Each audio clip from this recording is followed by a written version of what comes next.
আসসালামু আলাইকুম। Riaz computer and graphics চ্যানেলে আপনাকে স্বাগতম। আজকের এই পর্বে আমরা জানতে যাচ্ছি অ্যাডোবি ফটোশপের ইন্টারফেস সম্পর্কে। নেক্সট টাইমে আরও সব পর্ব আকারে অ্যাডোবি ফটোশপের সকল তথ্য নিয়ে আসবো ইনশাআল্লাহ। আজকের এই ভিডিওটা যদি আপনাদের ভালো লেগে থাকে তাহলে অবশ্যই লাইক, কমেন্ট অ্যান্ড শেয়ার করবেন। তাহলে কথা না বাড়িয়ে ভিডিও শুরু করা যাক। প্রথমে নিউ অপশনে ক্লিক করলাম। কোনো সেটিং চেঞ্জ না করে সোজা ডাইরেক্ট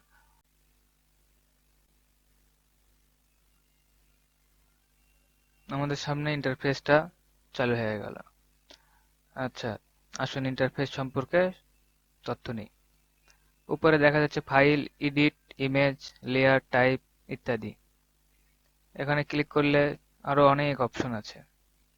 ইনশাল্লাহ পরবর্তী পর্বতে এগুলো সব জানবো ইনশাল্লাহ।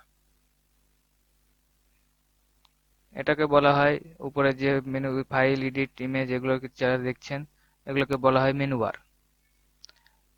সেকেন্ডে যেগুলো আছে অটো সিলেক্ট বা শো, ট্রান্সফর্ম, কন্ট্রোল, এগুলোকে বলা হয়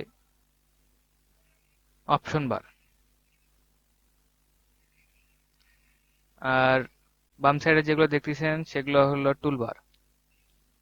এই টুলবারে ধরেন লেসো টুল ক্লিক করলে এই অপশনগুলো অ্যাক্টিভ হয়ে যাবে। এই অপশন বারের কাজ যে কোনো টুলে ক্লিক করার পরে টুলের ভেতরে যতগুলো অপশন আছে সেটা অ্যাক্টিভ হয়ে যাওয়া। এখানে সব অ্যাক্টিভ দেখতে পারবেন। ব্রাশ টুলে ক্লিক করলে সব অপশন খুলে গেল।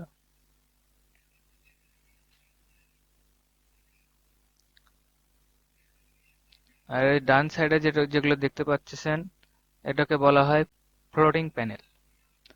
এই ফ্লোটিং প্যানেলে যেগুলো থাকে এই উইন্ডোজ থেকে আপনি সব নিয়ে আসতে পারবেন। আমরা ব্রাশ পিসেট নিলাম, ব্রাশের যত অপশন আছে সব অপশন চলে আসলো। আমরা উইন্ডোজ থেকে ক্যারেক্টার নিলাম, ক্যারেক্টারের অপশন যতগুলো অপশন চলে আছে টেক্সটের সব চলে আসলো। আবার যদি আমরা চাই যে এই অপশনটা ক্লোজ করে দেব, যে এখানে মেনুতে ক্লিক করে ক্লোজ ট্যাব গ্রুপ, এগুলো আপনার মন মতো করে কাস্টমাইজ করতে পারেন। যেমন এটা এখানে ক্লিক করলে ডাবল অপশন, মানে দুই দুই সারিতে থাকবে। আবার এখানে ক্লিক করলে এক সারিতে চলে আসলো।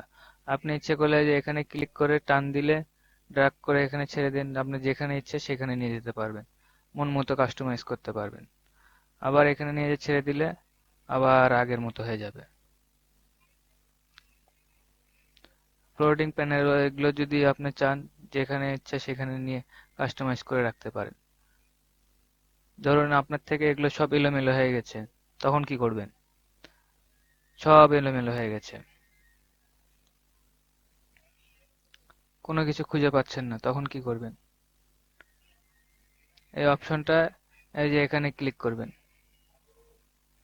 এখানে ক্লিক করে রিসেটে ক্লিক করলে আপনার অ্যাডোবি ফটোশপ ইনস্টল দেওয়ার পরে যত যেরকম ভাবে অপশন থাকে সেম অপশন চলে আসবে, আগের আগের সেটিং এ থাকবে।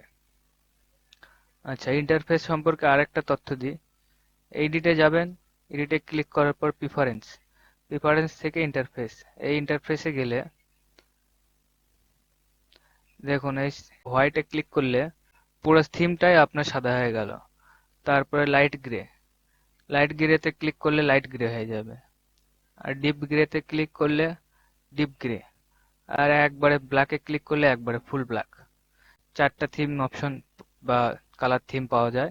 আপনার যেটা পছন্দ, আমার ডিপ গ্রেটাই পছন্দ, ডিপ গ্রে দিয়ে রাখলাম।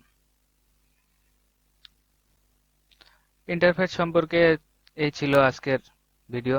ইনশাআল্লাহ পরবর্তীতে আরো নতুন পর্ব নিয়ে আসবো, অবশ্যই দেখবেন। আমাদের ভিডিওটা ভালো লাগলে শেয়ার, লাইক, কমেন্ট করতে ভুলবেন না। অবশ্যই অবশ্যই সাবস্ক্রাইব করবেন।